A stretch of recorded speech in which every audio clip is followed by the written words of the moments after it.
आज मैं आपसे एक ऐसी स्टोरी शेयर करने जा रहा हूँ जो पूरी तरीके से फ्रिक्शनल बुक के तौर पर लिखी गई थी, लेकिन इसको सदी की one of the best inspirational book के तौर पर जाना जाता है। इस बुक के राइटर पाओलो कोएल्हो ने इसे मात्र सिर्फ 2 हफ्तों में लिखा था।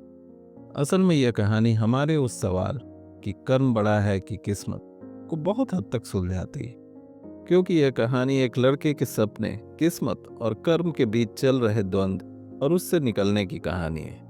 यह कहानी है एक अल्केमिस्ट की जो साधारण धातु को सोने में बदल सकता है। यह कहानी है उस लड़के की जिसने अपने सामान्य जीवन को खास बना दिया।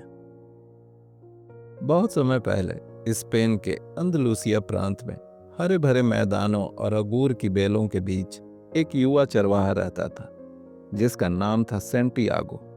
उसकी उम्र 20-22 साल की होगी। चेहरे पर सूरज की तपिश से पकी हुई लालिमा थी, आंखों में चमक थी और दिल में बेचैनी। वो अपने भेड़ों की छोटी सी झुंड को लेकर गांव-गांव घूमता, खेतों में उन्हें चराता, रात को किसी चर्च या पेड़ों की छांव में सो जाता। उसे खुले आसमान के नीचे रात बिताना बहुत अच्छा लगता था।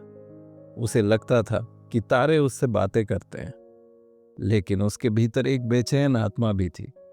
भेड़ों के झुंड को चराने से उसे उतना संतोष नहीं मिलता था जितना यात्रा करने और नए लोगों से मिलने से मिलता था। एक रात उसने फिर वही अजीब सपना देखा। सपने में एक मिस्र के विशाल पिरामिड के पास वह खड़ा था। रेत सुनहरी चमक रही थी और वहां कोई आवाज कह रही थी, यही तुम्हारा खजाना है। वह चौंक कर जागा। उसका दिल तेज धड़क रहा था। उसने सोचा, यह सपना बार बार क्यों आता है। अगले दिन उसने तय किया कि वह किसी से इस सपने के बारे में जानने की कोशिश करेगा। वहीं गांव में एक बूढ़ी जिप्सी महिला रहती थी जो भविष्य बताती थी। सेंटियागो वहां पहुंचा। महिला ने उसकी हथेली देखी और ध्यान से उसकी बातें सुनी। फिर बोली, सपना सच है, तुम्हें मिस्र जाना होगा। वहां पिरामिड के पास तुम्हारा खजाना दफन है। सेंटियागो को यकीन नहीं हुआ। उसने सोचा, क्या मैं सब कुछ छोड़कर किसी अनजान देश चला जाऊं, और अगर सपना झूठा निकला तब मैं क्या करूंगा। कुछ दिन बाद वह एक बूढ़े आदमी से मिला जो बाजार में बैठा था। उस बूढ़े ने खुद को स्लम का राजा मेल्किसेदेक बताया। उसकी आंखों में रहस्यमयी चमक थी। उसने कहा, हर इंसान का एक पर्सनल लेजेंड होता है, यानी वो मकसद जिसके लिए वो पैदा हुआ होता है।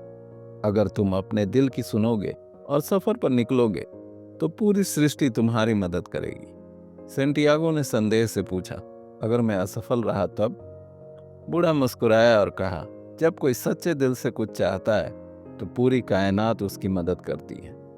फिर उसने सेंटियागो को 2 पत्थर दिए, उरीम और थुमीम।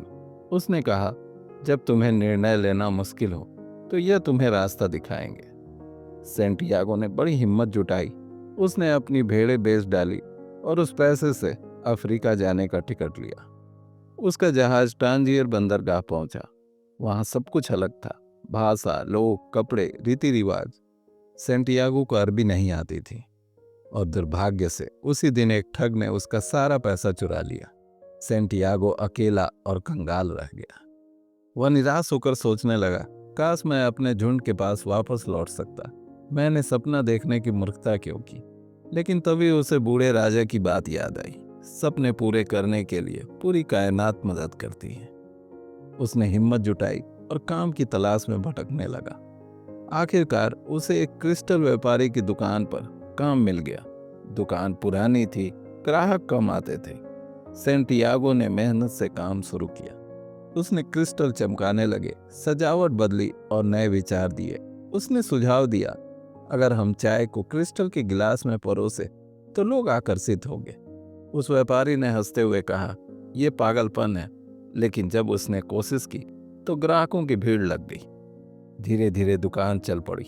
व्यापारी ने कहा, तुम्हारी लगन को देखकर दुकान में नई जान आ गई है। लेकिन सुनो बेटा, मैंने भी कभी ख्वाब देखे थे, मक्का की यात्रा का, लेकिन मैंने कभी डर के कारण उसे पूरा नहीं कर पाया। तुम मत रुकना। सेंटियागो ने 2 साल तक वहां काम किया और अच्छी बचत कर ली। अब उसके पास इतना पैसा था कि चाहे तो वापस स्पेन जाकर भेड़ें खरीद सकता था या फिर खजाने की तलाश में आगे बढ़ सकता था। पर उसके दिल की आवाज कहती थी, नहीं, यात्रा पूरी करनी है, खजाना पाना है। तब सेंटियागो एक कारवां में शामिल हो गया जो सहारा रेगिस्तान पार कर रहा था। कारवां में 100 से ज्यादा ऊंट और यात्री थे।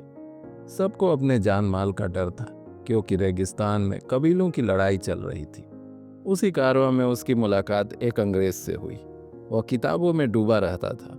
उसने बताया कि वह अल्केमी सीख रहा है, यानी साधारण धातु को सोने में बदलने की विधा।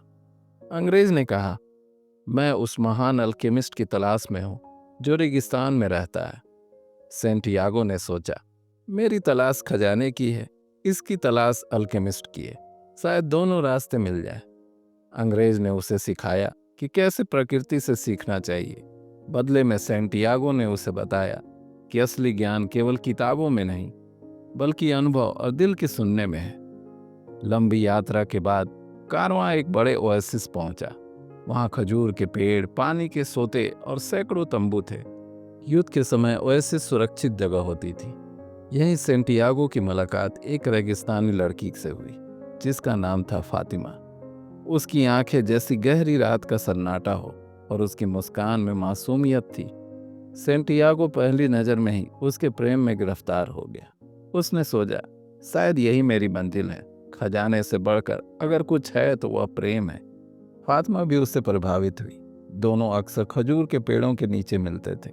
सेंटियागो ने कहा, मैं तुम्हारे साथ रहना चाहता हूँ। लेकिन फातिमा ने मुस्कुराकर जवाब दिया, अगर तुम्हारा पर्सनल लेजेंड खजाने की तलाश है तो उसे पूरा करो, वरना हमारा प्यार भी अधूरा रह जाएगा। जाओ, मैं तुम्हारा इंतजार करूंगी। उसके शब्द सुनकर सेंटियागो का मन भारी हुआ, लेकिन उसने समझ लिया कि असली प्रेम वही है जो हमें अपने सपने की ओर बढ़ने दे। ओएसिस में रहते हुए सेंटियागो ने एक सपना देखा। उसने देखा कि बगल वाला कबीला जल्द ही ओएसिस पर हमला करेगा। उसने यह बात कबीले के सरदार को बता दी। उसने भी उसकी चेतावनी को गंभीरता से लिया और तैयारी में जुट गए। सचमुच कुछ दिन बाद हमला हुआ, लेकिन सब तैयार थे और दुश्मनों को हरा दिया गया। इस साहस के कारण सेंटियागो की ख्याति बढ़ गई और तभी उसकी मुलाकात उस रहस्यमयी अल्केमिस्ट से हुई। अल्केमिस्ट ने कहा, तुम्हारे भीतर साहस और सच्चाई है। अब समय आ गया है कि तुम अपने दिल की आवाज को पूरी तरह समझो। वह उसे रेगिस्तान की गहराई में ले गया और सिखाया कि इंसान का दिल ब्रह्मांड की भाषा समझता है। डर ही सबसे बड़ा अवरोध है। असली अल्केमी यह नहीं कि धातु को सोना में बदल दे, बल्कि यह है कि इंसान खुद को जान ले। अल्केमिस्ट अब सेंटियागो का मार्गदर्शक बन चुका था। वह उसे रेगिस्तान की अनंतहीन रेत के बीच ले गया। रात को तारों के नीचे बैठकर बातें होती। अल्केमी ने कहा, जब तुम अपने दिल की सुनना सीखते हो तो वह तुम्हें ब्रह्मांड की भाषा सिखाता है। हर रेत का कण, हर हवा का झोंका तुम्हें रास्ता दिखा सकता है। सेंटियागो ने पूछा, क्या सचमुच में मैं खजाना पाऊंगा? अल्केमिस्ट मुस्कुराया, अगर तुम्हारे दिल ने तुम्हें रास्ता दिखाया है तो हाँ, लेकिन तुम्हें सबसे बड़ी परीक्षा देनी होगी। सेंटियागो अब समझने लगा था कि यात्रा केवल खजाने तक पहुंचने की नहीं है, बल्कि खुद को जानने की भी है। रेगिस्तान में कबीलों की लड़ाई बढ़ गई। रेगिस्तान की घाटियां अब डरावनी लगती थी। एक रात सेंटियागो और अल्केमिस्ट को दुश्मन कबीले के लोग पकड़कर ले गए। उन्होंने सरदार के सामने उन्हें पेश किया। सरदार ने पूछा, तुम लोग कौन हो? अल्केमिस्ट ने शांत स्वर में कहा, मैं अल्केमिस्ट हूँ और यह मेरा शिष्य है। यह रेगिस्तान की आत्मा से संवाद कर सकता है। सैनिक हंस पड़े। सरदार बोला, अगर यह सच है तो साबित करो। इसे कहो कि यह खुद को हवा में बदल दे। अगर नहीं कर पाया तो इसकी मौत तय है। सेंटियागो के पैर के तले जमीन खिसक गई। उसने घबराकर सोचा, मैं कैसे हवा बन सकता हूँ? अल्केमिस्ट ने उसके कान में फुसफुसाया, अपने डर पर विजय पाओ, ब्रह्मांड से संवाद करो, तुम कर सकते हो। अगले दिन जब सैनिक और सरदार देखने आए, सेंटियागो बीच में खड़ा था। उसने आंखें बंद की और चारों ओर नजर डाली। उसने रेत से कहा, मुझे अपनी ताकत दो। रेत बोली, मेरी ताकत तो हवा से आती है। फिर उसने हवा से कहा, मुझे अपनी ताकत दो। हवा ने उत्तर दिया, मेरी ताकत तो सूरज से आती है। उसने सूरज से कहा, मुझे तुम्हारी मदद चाहिए। सूरज बोला, मेरी ताकत तो आत्मा से आती है जिसने मुझे बनाया। सेंटियागो ने आसमान की ओर देखा और प्रार्थना की, हे परमात्मा, तुम सबके स्रोत हो, मुझे वह शक्ति दो कि मैं सृष्टि से एक हो जाऊं। और तभी एक चमत्कार हुआ। हवा तेज चलने लगी, रेत में तूफान उठ गई। सब सैनिक अपनी आंखें ढकने लगे और सेंटियागो का शरीर मानो हवा में विलीन हो गया। सरदार और सैनिक दंग रह गए। उन्होंने श्रद्धा से सेंटियागो और अल्केमिस्ट को छोड़ दिया। अल्केमिस्ट ने कहा, देखा, जब इंसान अपने दिल और ईश्वर पर विश्वास करता है तो चमत्कार होता है। रेगिस्तान में आगे बढ़ते हुए अल्केमी ने सेंटियागो को अपना घर दिखाया। वहां उसने एक साधारण धातु से सोना निकाला। सोने के 4 हिस्से किए, एक खुद के लिए, एक सेंटियागो के लिए, एक सैनिकों को देने के लिए और एक भविष्य के लिए। सेंटियागो ने आश्चर्य से पूछा, क्या यही अल्केमी है? अल्केमिस्ट बोला, नहीं बेटा, यह तो प्रतीक है। असली अल्केमी है खुद को जानना, अपने डर को हराना और अपने सपने को पूरा करना। जब इंसान खुद को बदल लेता है तो पूरी दुनिया बदल जाती है। यह बातें सेंटियागो के दिल में गहराई से उतर गई। अल्केमी ने कहा, अब तुम्हें अकेले जाना होगा, तुम्हारा रास्ता यहीं से शुरू होता है। सेंटियागो ने भारी मन से उसे अलविदा कहा और पिरामिड की ओर चल पड़ा। कई दिनों की कठिन यात्रा के बाद वह अंततः मिस्र के विशाल पिरामिड के सामने खड़ा था। सूरज की किरणें उस पर पड़कर सोने जैसे चमक रही थी। उसकी आंखों में आंसू आ गए। उसने घुटने के बल बैठकर प्रार्थना की, धन्यवाद परमात्मा, तुमने मुझे यहां तक पहुंचाया। वह जमीन खोदने लगा। घंटों खोदने के बाद भी उसे कुछ नहीं मिला। अचानक कुछ लुटेरे वहां आ गए। लुटेरे ने उसे पीटा और पूछा, तू यहाँ क्या कर रहा है? सेंटियागो ने डरते डरते कहा, मैंने सपना देखा था कि यहाँ खजाना है। लुटेरे हंसने लगे। उनमें से एक बोला, अरे मूर्ख, मैंने भी एक सपना देखा था।